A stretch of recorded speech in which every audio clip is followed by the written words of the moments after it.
This 1974 Dave Winfield baseball card sure is good to have around. It must have been really tough to be a San Diego Padres fan in late 1973 and early 1974. Not only had your team just finished off their third 100-loss season in 5 years of existence, but they were headed out of town. After watching his team draw fewer than 2.5 million fans total in their first 4 years in the sunshine, owner C. Arnold Smith, a local banker, had had enough and put the team on the auction block in 1973. The winning bidder was a group from Washington, D.C., headed by Joseph Danzansky, who intended to move the Pods to the nation's capital for the 1974 season. Dark days indeed. Now, there were a couple of bright spots. First, of course, real fans could revel in the memories of tenure by the sea. And then there were the homegrown stars who had come up through the Padres system. Fred Kendall, Dave Roberts, Randy Jones, Bill Greif, all looked like that might develop into something special. All at least were partially developed under the San Diego tutelage. Topping all of that, though, was the unbridled potential that nearly everyone saw in young Dave Winfield, who made his major league debut on June 19, 1973, without the benefit of even one day spent in the minor leagues. Winfield was huge, powerful, athletic, and polished. A great college athlete at the University of Minnesota, where he starred in both basketball and baseball. When he was done as a Golden Gopher, Winfield was drafted by the Padres, yes, but also by the Atlanta Hawks of the NBA and the Utah Stars of the ABA. And even though he never touched a college football, the Minnesota Vikings picked him up in the 17th round of the 1973 NFL Draft. Winfield was destined for greatness in whichever sport he chose, and he chose baseball. San Diego fans got to witness the genius of that diamond greatness when Big Dave batted .277 in 154 plate appearances over 56 games that last summer.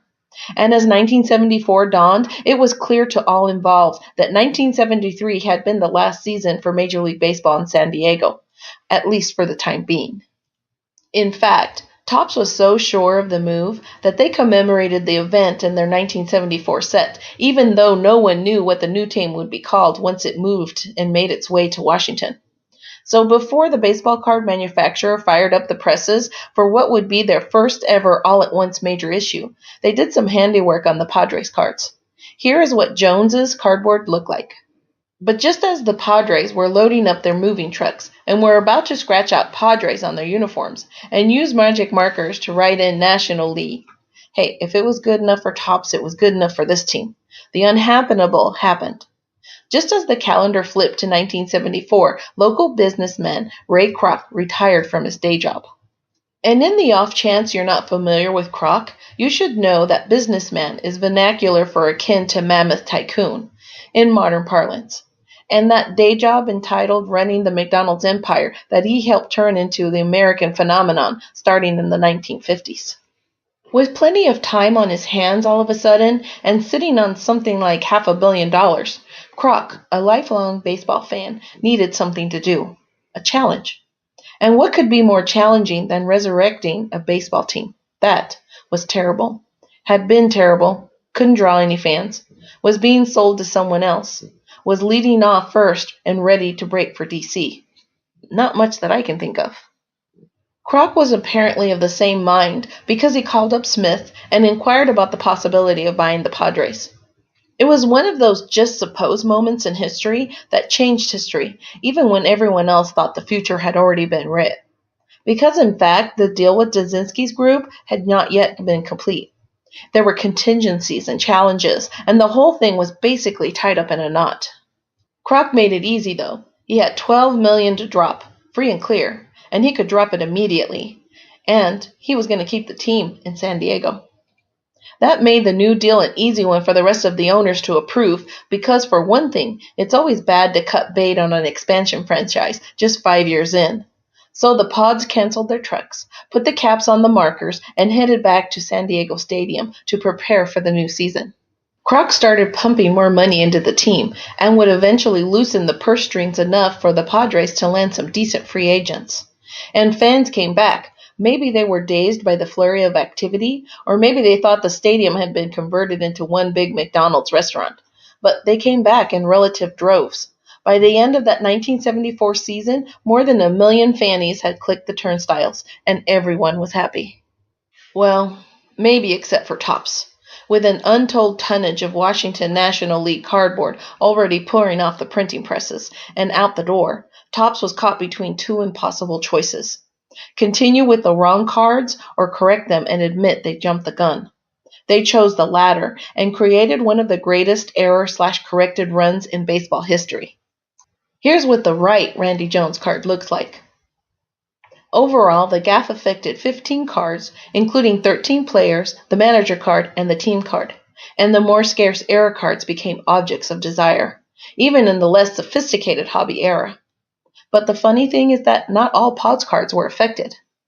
Indeed, the 1974 Topps Padres card that made it through unscathed, that would be the Dave Winfield rookie card if you're keeping score at home. That card, of course, became almost as iconic as Winfield himself and remains one of the most sought-after and valuable hunks of cardboard from the 1970s. Imagine what a short-printed Washington National League Winfield rookie might have done to the hobby. And the hysteria might well have begun that very summer when Winfield garnered steady playing time split between the three outfield positions. While the excitement of the near-franchise move and the last-minute save by Kroc undoubtedly accounted for much of the attendance bump, Winfield's emergence didn't hurt either. By season's end, the 22-year-old had smacked 20 home runs and driven in 75 runs while batting .265. Those were big numbers in San Diego back then, especially for a youngster. And in the presence of the future Hall of Famer slugger Willie McCovey, who hit 22 home runs in his first season with the Padres, and local fans had reason to cheer and to show up. And the team owner was appreciative too. Never one to miss a promotional opportunity, Kroc, or someone in his posse, came up with a perfect marriage of his two loves for a stadium giveaway on July 30th, 1974.